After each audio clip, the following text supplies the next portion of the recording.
کوئی پریشان حال ہے اس کے کام آنے والے ہوں، اس کو ہمدردی کرنے والے ہوں، ہم آپس میں محبت ہی کی دعوت دے رہے ہیں، ہم نفرت کی دعوت نہیں دے رہے ہیں۔ لیکن یہ بھی ہے کہ ہمارے رسول صلی اللہ علیہ وسلم کی آخری وقت کی فکر کیا تھی؟ اللہ کے نبی صلی اللہ علیہ وسلم وفات سے پہلے امت کو کیا بول رہے تھے؟ کیوں آپ لعنت کر رہے تھے یہود و نصارہ پر؟ صرف اس لیے کہ ان پر لعنت ہے؟ صحابہ نے کیا سمجھا اس سے؟ انہوں نے یہی سمجھا کہ آپ اس لیے ڈرا رہے تھے، یحذر ما صنعوا، آپ ڈرا رہے تھے اس چیز سے جو انہوں نے کیا۔ کس کو؟ مسلمانوں کو۔ جب مسلمانوں کے لیے خوف ہی نہیں اس بات کا تو آپ کیوں ڈرائیں گے؟ کیوں آپ تنبیہ کریں گے؟ کیوں نصیحت کریں گے؟ کیوں آپ اس کے بارے میں فکر کریں گے؟ آخری وقت میں وہ بھی اتنی ساری چیزیں چھوڑ کر آپ اس چیز کے بارے میں آخری وقت میں ڈرا رہے ہیں مسلمانوں کو، جبکہ یہ چیز ہونے والی نہیں مسلمان میں۔ ایسا ہو سکتا ہے؟ پیارے رسول صلی اللہ علیہ وسلم کا کوئی عمل بغیر حکمت کے ہو سکتا ہے جن کو اللہ تعالیٰ نے حکمت تعلیم دینے کے لیے بھیجا؟ وَيُعَلِّمُهُمُ الْكِتَابَ وَالْحِكْمَةَ، جو کتاب و حکمت کی تعلیم دیتے ہوں، جو حکمت سکھانے کے لیے آیا ہے، وہی نبی، وہی رسول، کیا آخری وقت میں ایسی بات کریں گے جس کا کوئی معنی نہ ہو، جس کا کوئی وقوع ہونے والا ہی نہیں تھا؟ تو یہ بات اپنی جگہ ہے، یہ اصولی بات ہے جو میں کہہ رہا ہوں، جو بات یہاں کہی جا رہی ہے، ایک قاعدے اصول کی بات ہے۔ ان حدیثوں کا آپ کیا کریں گے؟ ان حدیثوں کو، حدیث کی کتابیں تو ہے، آیت قرآن میں ہے شرک کے بارے میں، تو یہ ہم سبھی مانتے ہیں۔ اب ہم اپنے اپنے طور پر دیکھیں کہاں کیا ہو رہا ہے۔ میں نے کسی کا نام نہیں لیا، کسی علاقے کی طرف اشارہ نہیں کیا، تو کیا ہم اس پر بولنا چھوڑ دیں؟ اور کوئی بھی آ کے کہہ رہے بتاؤ کون کرتا ہے؟ یہ میری ذمہ داری کہ میں بتاؤں کہاں کون کرتا ہے؟ قرآن و سنت میں جو باتیں بتائی گئی ہیں ہم سامنے رکھ رہے ہیں۔ اب کسی کو لگتا ہے کہ فلاں جگہ ایسا ہو رہا ہے تو وہ ہم یہ بھی کہیں گے کہ وہ قانون بھی ہاتھ میں نہ لے، وہ قانون ہاتھ میں نہ لے، وہ نصیحت کرے۔ وَذَكِّرْ إِن نَفَعَتِ الذِّكْرَىٰ، اے نبی آپ نصیحت کیجئے گا، نصیحت سے فائدہ ہو۔ ہمارا کوئی مسلمان بھائی اگر شرک کرتا ہو یا سجدہ کرتا ہو قبر کو یا کچھ اور غلط کام کرتا ہو، ہمارا کام ہے کہ ہم اس کو سمجھائیں، اس کو منع کریں۔ ہم اس کو اسلام سے خارج نہیں کر رہے ہیں، ہم اس کو اپنا دشمن نہیں بنا رہے ہیں، ہم اس سے تعلقات ختم نہیں کر رہے ہیں، بلکہ ہم سے پھر بھی ہمارا بھائی ہے، لا علمی میں ایسا کر رہا ہے، نہ جاننے کی وجہ سے ایسا کر رہا ہے، ہمارا کام ہے اس کو سمجھانا۔ اگر کہ آپ کے علاقے میں ایسا نہیں ہوتا ہے بہت اچھی بات ہے، اگر یہاں نہیں ہوتا ہے اچھی بات ہے، لیکن جہاں ہوتا ہے ہم دیکھیں کہیں ہوتا ہے تو ہم روکیں۔ ایک اصولی بات یہاں بیان کی جا رہی ہے، نہ یہ کہ ہم کسی علاقے کا نام لے کے، میں نے کسی تقریر میں کسی علاقے کا نام نہیں لیا، کسی آدمی کا نام نہیں لیا، تو یہ کہنا کہ آپ بتائیے کہاں ہوتا ہے، ہمارا کام ہے ڈھونڈنا۔ اگر کوئی آدمی کہے چوری بری چیز ہے، کوئی آدمی آ کے بتائیے کون چور ہے، اس مجمع میں کوئی چور ہے کہ بتاؤ، میرا کام نہیں ہے، میرا کام یہ ہے کہ میں بتاؤں چوری بری چیز ہے، شراب بری چیز ہے، جوا بری چیز ہے، کیا یہ بتانا غلط ہے؟ فوراً کوئی مجمع میں سے آ جائے میرے پاس، کہے بتائیے میں سے جوا کون بہت کھیلتا ہے، تو مجھے نہیں معلوم، تو پھر آپ نے کیوں کہا جوا کھیلنا غلط ہے؟ بھائی جوا غلط ہے، اب کوئی نہیں کھیلتا ہے یہاں سے جوا، شراب نہیں پیتا ہے، چوری نہیں کرتا، بہت اچھی بات ہے، لیکن یہ گناہ جب قرآن میں اس کے بارے میں آیا ہے، حدیثوں میں جب آیا ہے، تو ہم امت کو نہیں بتائیں، ہم اس کے بارے میں لوگوں کو خبردار نہ کریں؟ تو ہمارا کام ہے یہ بتانا۔ اب کہیں ہو رہا ہے تو آپ بھی ذمہ دار ہو، رشتہ داروں میں دور کہیں اور آپ بتائیے مت کرو۔ ہم یہ نہیں کہہ رہے کہ آپ ان کے دشمن بن جائیں، جیسے بعض احباب نے کہا کہ بھئی حالات برے ہیں، اتحاد کی بات کرو۔ اتحاد کیوں نہیں؟ اتحاد تو ہونا چاہیے، لیکن اتحاد کے بارے میں اللہ نے کیا فرمایا؟ وَاعْتَصِمُوا بِحَبْلِ اللَّهِ جَمِيعًا وَلَا تَفَرَّقُوا، اللہ کی رسی کو مضبوطی سے تھامے رہو، آپس میں ٹکڑے ٹکڑے فرقہ فرقہ مت بنو۔ اللہ کی رسی کیا ہے؟ اللہ کی رسی قرآن ہے، اللہ کی رسی اسلام ہے، تو ہم قرآن کو تھامے رہیں، اسلام کو تھامے رہیں، اللہ اور اس کے رسول کی بات کو ہم تھامے رہیں، ہمارے اندر اتفاق پیدا ہوگا۔ پھر بھی سمجھنے میں کچھ مسائل میں اگر اختلاف ہو جائے تب بھی ہم کسی کو اپنا بھائی نہیں ایسا نہیں بولتے، وہ ہمارا بھائی کیوں؟ وہ کلمہ پڑھتا ہے، وہ اللہ کو مانتا ہے، رسول کو مانتا ہے، اسلام کو مانتا ہے، قرآن کو مانتا ہے، لیکن ہو سکتا ہے لا علمی کی وجہ سے وہ کوئی ایسا کام کرے جو اسلام میں منع ہے، اس کو ہم چھوڑ دیں گے؟ نہیں۔ پوری تقریر میں میں نے ایسے کہیں کہا کہ ہم کو آپس میں اختلاف کرنا چاہیے، مسلمان کو ٹکڑے ہونا چاہیے، کسی کا دشمن ہم کو بننا چاہیے؟ نہیں، وہ ہمارا بھائی ہے، اس کو ہم قریب کریں گے، محبت سے اس کو سمجھائیں گے۔ یہ ماحول ہمارا بنانا ضروری ہے. اس سے آپ جذباتی اگر ہو جائیں تو ماحول خراب ہوگا. اس سے کیا حل نکلے گا بتائیے؟ ہاں اگر میں کسی کا نام لے کے کسی کے اوپر تنقید کروں، آپ مجھ کو بول سکتے ہو کہ آپ نے فلاں کے بارے میں ایسا کہا، کہاں کہا انہوں نے ایسا، کہاں کیا انہوں نے ایسا، آپ مجھ سے پوچھ سکتے ہو. ایک عمومی بات میں بیان کر رہا ہوں کہ قرآن و سنت میں جتنی برائیوں کے بارے میں آیا ہے، کیا ہم سب بولنا چھوڑ دیں اس لیے کہ ہمارے پاس پروف ہونا ضروری ہے؟ ایسا ضروری نہیں. اصولی بات بیان کرنے کے لیے آپ کے پاس فلاں علاقہ، فلاں آدمی، فلاں دیہات اس کی مثال ہو ضروری نہیں ہے. اللہ کے نبی صلی اللہ علیہ وسلم کے حدیثوں میں یہ آیا ہے کہ قیامت کے وقت، قیامت سے قریب ایسا ہوگا کہ لوگ گدھوں کی طرح راستے میں مرد اور عورت گندی حرکت کریں گے، ایک دوسرے کے ساتھ میں زنا کاری کریں گے، راستوں پر جیسے گدھے کرتے ہیں. اب کیا کریں؟ اس حدیث کو بیان کرنا چھوڑ دیں اس لیے کہ آپ کے پاس اس کی مثال نہیں. کہاں ہے بتاؤ، ایسا کون کر رہا ہے ایسا؟ بھئی حدیث میں آیا ہے ایسا ہوگا، لیکن آپ نے اگر نہیں دیکھا اپنی پوری زندگی میں، اس کا مطلب کیا کریں؟ حدیث جھوٹی ہے؟ حدیث سچی ہے. پیارے رسول صلی اللہ علیہ وسلم کی کوئی بات چاہے ہم نے زندگی بھر نہ دیکھی وہ غلط ہو سکتی ہے. پھر کیا ایمان لائے ہم اپنے نبی پر؟ ہم نے اپنے نبی پر کیا ایمان لائے؟ ہم نے نہیں دیکھا اپنی زندگی میں اس کو، لیکن ہم اپنے نبی کی بات کو حق مانتے ہیں. آپ نے بتا دیا ایسا ہوگا، ہوگا. آپ کو خوف تھا ایک چیز کا کیسا ہو سکتا ہے، ہم مانتے کہ ہو سکتا ہے. اس کے لیے ضروری نہیں کہ میں کہیں سے مثال بھی آپ کے سامنے رکھوں، نہیں رکھ سکتے ہیں، لیکن نہیں رکھیں تو کیا ہم بتانا چھوڑ دیں اس کو؟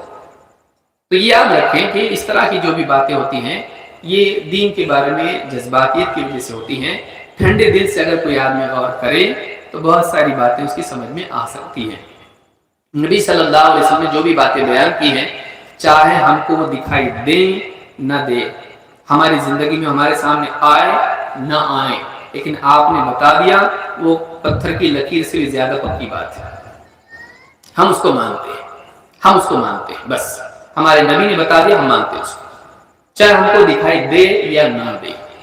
یہ ہمارا ایمان ہونا چاہیے، یہ ہمارا یقین ہونا چاہیے. تو جو بھی باتیں، ابھی بہت ساری باتیں تھیں، وقت اس میں کافی نکل گیا، اور اب آپ نے کہا کہ بھائی بات سمیٹ لیں اپنی. لیکن یاد رکھیں کہ جتنے بھی ایمان والے ہیں، اللہ کو اپنا رب مانتے ہیں، اللہ کو معبود برحق مانتے ہیں، نبی صلی اللہ علیہ وسلم کو اپنا نبی رسول مانتے ہیں، خاتم النبیین مانتے ہیں، قرآن کو اللہ کی کتاب مانتے ہیں، اسلام کو اللہ کا دین مانتے ہیں، وہ ہمارے بھائی ہیں. وہ ہمارے بھائی ہیں، چاہے وہ کسی غلطی میں مبتلا ہوں، ہم کو اسلام سے باہر نہیں نکال رہے. کیوں؟ اس لیے کہ ہم جانتے ہیں کہ اتنے دور کے بعد اور نبی صلی اللہ علیہ وسلم کے زمانے سے دوری کی وجہ سے، ماحول کے بگاڑ کی وجہ سے، قوموں کی وجہ سے بہت ساری چیزیں ہمارے اندر آ گئی ہیں. کیا ہم نہیں جانتے؟ جاہلی رسم و رواج بہت ساری چیزیں ہمارے یہاں پر ہیں. تو ہم کیا کریں؟ ایک دوسرے کو اسلام سے باہر نکالیں؟ نہیں. ہم کوشش کریں گے کہ ہم گرتے کو ہم دھکیلیں گے نہیں. گرتے کو ہم کیا کریں گے؟ دھکیل دیں گے. کھائی میں کوئی گر رہا ڈھکیل دیں گے نہیں، ہم کھینچتے ہیں اس کو. تو ہماری یہ دعوت ہے علم کو عام کرنا. بلغوا عنی ولو آیا، ایک آیت ہی کیوں نہ ہو پہنچا. اس کی بنیاد پر آپس میں نفرتیں نہیں. میں نے کوئی ایسی بات نہیں کی جس سے نفرت پیدا ہو، ایسی کوئی بات میں نے کہ ہماری زندگی میں آئے، شرک ہماری زندگی سے نکلے. بولے ہم قرآن سے پھر شرک کی آیتیں نکال دیں گے ہم لوگ، وہ تو سب مشرکوں کے لیے تھی، ہمارا کیا فائدہ اس میں؟ کیا ہم چھوڑ دیں گے ان آیتوں کو پڑھنا؟ آیت الکرسی، اللہ لا الہ الا ہو، چھوڑ دیں اس کو؟ ہم تو مانتے نا لائق ہے. کہ کوئی آدمی پہ کیوں ہدایت مانگے اللہ سے؟ اہدنا الصراط المستقیم کیوں کہے؟ ہدایت مل گئی نا، اسلام پہ آ گیا. زندگی بھر ہم کو گمراہی سے بچنے کی ضرورت ہے. ابراہیم علیہ السلام دعا کر رہے ہیں وَجْنُبْنِي وَبَنِيَّ أَن نَعْبُدَ الْأَصْنَامَ، اللہ مجھے شرک سے بچا، بتوں سے کی عبادت سے بچا، میری اولاد کو بچا. ابراہیم علیہ السلام اپنے بارے میں ڈر رہے ہیں، اپنی اولاد کے بارے میں ڈر رہے ہیں. ہم نہ ڈریں؟ نہیں ہو رہا شرک پوری امت میں، ہم بولنے لگ جائیں. ابراہیم علیہ السلام اپنی اولاد کے بارے میں ڈر رہے ہیں، اپنے بارے میں ڈر رہے ہیں، ہم نہیں ڈرے؟ اتنا نبی ڈر رہا ہے. ہمارے نبی صلی اللہ علیہ وسلم ڈر رہے ہیں کہ اللہ کی لعنت و یہود و نصارہ پر، انہوں نے اپنے نبیوں کی قبروں کو سجدہ بنا دیا. آپ ڈر رہے ہیں اور آپ ڈرا رہے ہیں لوگوں کو، جبکہ آخری وقت ہے آپ کا. بہت ساری اور باتیں بول سکتے تھے. یہی کیوں معلوم تھا کہ یہ امت میں ہو سکتا ہے، کیا ہمارا کام نہیں ہے. تو یہ جو ہم ایک تڑپ کے ساتھ بول رہے ہیں، آپ اس کو یہ نہ سمجھیں کہ ہم کسی کو ہم برا بولنے کے لیے بول رہے ہیں، نہیں. یہ ہم اپنے دل کی تکلیف کی وجہ سے بول رہے ہیں کہ آج مسلمانوں میں بہت ساری کمیاں ہیں، لیکن پھر بھی ہم ان کو اپنا بھائی مانتے ہیں. ہم کوشش یہ کر رہے ہیں کہ ان کے اندر سے برائیاں نکلیں، ان کے اندر سے برائیاں نکلیں. اگر ہماری بات میں کسی کی دل آزاری ہوتی ہے، کسی کو برا لگا، وہ ہماری بات پہ ٹھنڈے دماغ سے غور کرے. اس کو محسوس ہوگا کہ نہیں، ان کی بات غلط نہیں تھی، وہ بولنا کچھ چاہ رہے تھے، میں کچھ سمجھا. تو ہم کسی کا دل توڑنے کے لیے نہیں بول رہے ہیں، ہم تو دل جوڑنے کی بات کرتے ہیں. اللہ کے نبی صلی اللہ علیہ وسلم سارے لوگوں کو جوڑنے کے لیے آئے تھے، ہم توڑنے کے لیے نہیں آئے ہیں، ہم جوڑنے کے لیے آئے ہیں. لیکن کس چیز پر جوڑیں؟ اپنی عقل، سماج، میجورٹی، پبلک نہیں، کتاب و سنت، اللہ اور اس کے رسول کی بات سے. پیارے رسول صلی اللہ علیہ وسلم جو بولتے ہیں ہم اس کو مانیں گے، ہمارا رب جو بولتے ہیں ہم اس کو مانیں گے. تو ماحول کو ہم بھی خراب نہ کریں. اور ٹھیک ہے، کوئی آدمی آ گیا سوال پوچھنے کے لیے، اس کے دل کی ایک تکلیف ہے، وہ اس کو سمجھ میں نہیں آئی بات، برا لگا اس کو آیا. باقی لوگ بھی اس کو اپنا دشمن نہ بنائیں، وہ بھی ہمارے بھائی ہیں، اور ہم محبت سے ان کو سمجھانے کی کوشش کریں، ماحول خراب نہ کریں. یہ بات اپنی جگہ درست ہے کہ ماحول اچھا نہیں ہے، اس میں اور زیادہ ہم جذباتی ہو کر کیوں آئے اور پکڑ کے ان کو پوچھنے لگے اس طرح کی. ٹھیک ہے، ہوتا ہے ایسا، کوئی آ جاتا ہے، ہو سکتا ہے اللہ تعالیٰ ان کو اس بات کی توفیق ملے کہ ہماری بات پہ مزید غور کر سکے. اور اگر ہماری بات میں کچھ غلطی ہے، اللہ تعالیٰ ہم کو سمجھتا فرمائے. ہم اپنے لیے بھی ہدایت کی دعا کرتے ہیں، ان کے لیے بھی اللہ تعالیٰ ہم سب کو ہدایت نصیب فرمائے. تو یہ جو مجلس ہے، اس میں مقصود یہی تھا کہ توحید کے فوائد لوگوں کے سامنے آئیں اور شرک کی برائیاں لوگوں کے سامنے آئیں، تاکہ ہم شرک سے بچنے والے بنیں. اللہ رب العالمین ہم سب کے آنے کو قبول فرمائیں، اور ہم میں سے ہر ایک کو اللہ تعالیٰ ہدایت سے نوازے، اور ہم سب کو گمراہی سے بچائے، توحید پر مرنے کی توفیق دے، اور شرک سے اللہ تعالیٰ ہم سب کو بچنے کی توفیق عطا فرمائے. اور اولیاء اللہ کی محبت ہمارے دلوں میں اللہ پیدا کرے. بعض لوگ یہ بھی سمجھتے ہیں ہم اولیاء کو نہیں مانتے. ہم اولیاء کو مانتے ہیں، لیکن ہم اولیاء کو اللہ کا مقام نہیں دیتے ہیں. اولیاء کو اللہ کے سب سے نیک بندوں میں سے مانتے ہیں، اور ان کی تعظیم کو اپنے اوپر لازم سمجھتے ہیں، بلکہ اولیاء پر ایمان کو ایمان کا حصہ سمجھتے ہیں. الا ان اولیاء اللہ لا خوف علیہم ولا هم يحزنون الذين آمنوا وكانوا يتقون. خبردار، اللہ کے اولیاء پر نہ کوئی خوف ہوگا اور نہ وہ غمگین ہوں گے قیامت کے دن. الذين آمنوا وكانوا يتقون، یہ وہ لوگ ہیں. اولیاء کون ہیں؟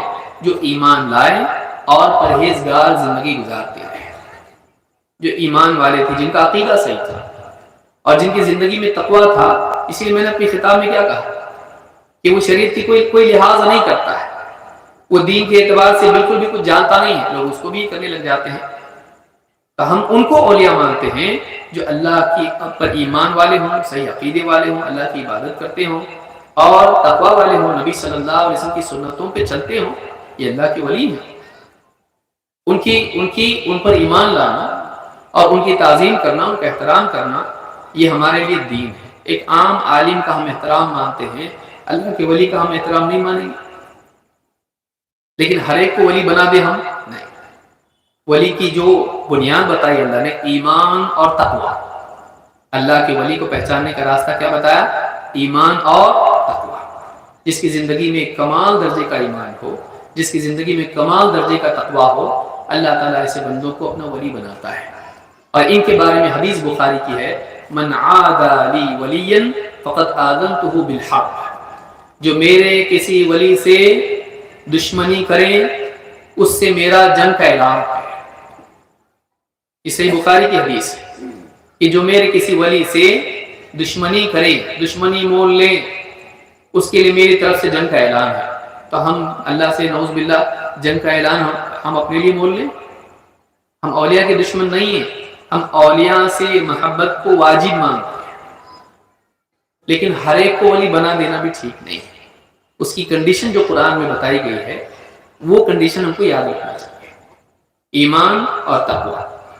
اور تقویٰ میں اتباع سنت بھی آتا ہے، کیونکہ اللہ نے کیا فرمایا؟ قل ان کنتم تحبون اللہ فاتبعونی یحببکم اللہ. اے نبی آپ کہہ دیجئے کہ اگر تم واقعی اللہ سے محبت کرتے ہو تو میری اتباع کرو، اللہ بھی تم سے محبت کرے گا۔ معلوم ہے کہ اللہ کی محبت سنت سے ملتی ہے، اتباع سنت جس کی زندگی میں ہو اس کو اللہ کی محبت ملتی ہے۔ اگر کسی کی زندگی میں سنتیں نہ ہوں، آپ اس کو اللہ کا ولی بنا لیں، کیسے ہو سکتا ہے؟ اللہ نے بتایا، اللہ اس بندے سے محبت کرتا ہے جو سنتوں کا پابند ہوتا ہے۔ تو یہ موٹی موٹی باتیں ہیں، اس طرح کا کبھی اگر کسی پروگرام میں ہو جائے تو ماحول ہم بھی خراب نہ کریں۔ ٹھیک ہے، کوئی آ گیا پوچھنے کے لیے، تھوڑا سا اس کو سمجھ میں نہیں آیا، اس کو لگا کہ بولنا چاہیے، یہ غلط بول رہے ہیں، ہم ایسے لوگوں سے درگزر کا معاملہ کریں، ہم ایسے لوگوں سے درگزر کا معاملہ کریں، اس کو زیادہ اور طول نہ دیں۔ میں مشورہ احباب کو دوں گا کہ اس کو لمبا نہ کریں، ہو گیا ختم ہو گیا، چھوڑ دیجیے اس کو۔ اللہ تعالی ہم سب کو ہدایت نصیب فرمائے، ہم سب کو صراط مستقیم پر جمائیں، سب کے دلوں کو اللہ جوڑ دے اور سب کو مل جل کر اللہ کے دین کو لوگوں میں عام کرنے کی توفیق عطا فرمائے۔ ہم سب کو قرآن و سنت کی پیروی کی توفیق عطا فرمائے، صحابہ کے نقش قدم پر چلنے والا بنائے، اولیاء کی محبت کے ساتھ جینے والا اور اسی پر مرنے والا بنائے۔ اقول هذا واستغفر الله لي ولكم۔